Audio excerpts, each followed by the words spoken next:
Nous sommes au colloque annuel de l'association des DRH des grandes collectivités territoriales. Le thème de cette année, c'est la question de la fin du bureau. On voit qu'on a une évolution de nos espaces de travail, des lieux de travail. C'est lié notamment aux nouvelles pratiques professionnelles, comme le télétravail, mais aussi la mise en place des open space dans un certain nombre de collectivités. Et donc ça nous paraissait intéressant de pouvoir échanger entre nous pour voir quelles sont les incidences en matière organisationnelle, en matière de management des équipes et quelles sont les grandes tendances qui se dessinent demain autour de ces espaces et lieux.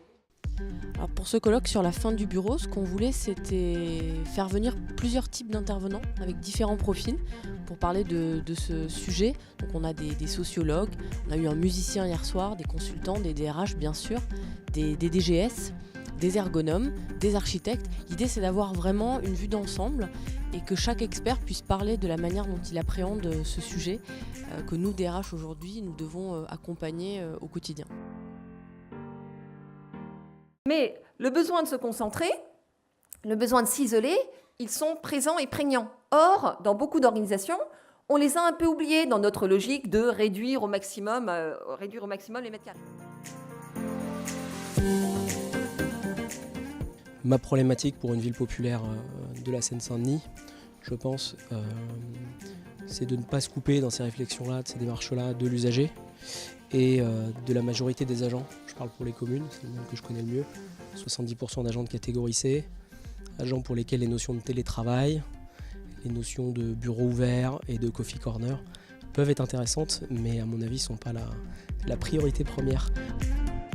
Abattre un certain nombre de murs bien évidemment entre l'usager et l'agent d'accueil, mais aussi de murs entre les agents d'accueil eux-mêmes et les différentes politiques publiques que nous portons dans un centre administratif. On a fait le choix d'avoir une médiathèque bruyante, de se dire on veut attirer les enfants, on veut attirer les ados, on veut attirer les groupes, donc on assume le bruit. Et on enferme le silence. Et on a fait un programme spécifique pour les managers, parce qu'effectivement, ceux qui sont assez déstabilisés dans ce système, ce sont les encadrants.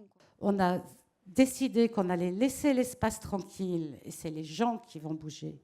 Et pendant des années, c'était l'inverse. L'espace est banal, standardisé, et c'est les gens qui vont bouger. J'ai transformé mon bureau en espace ressources.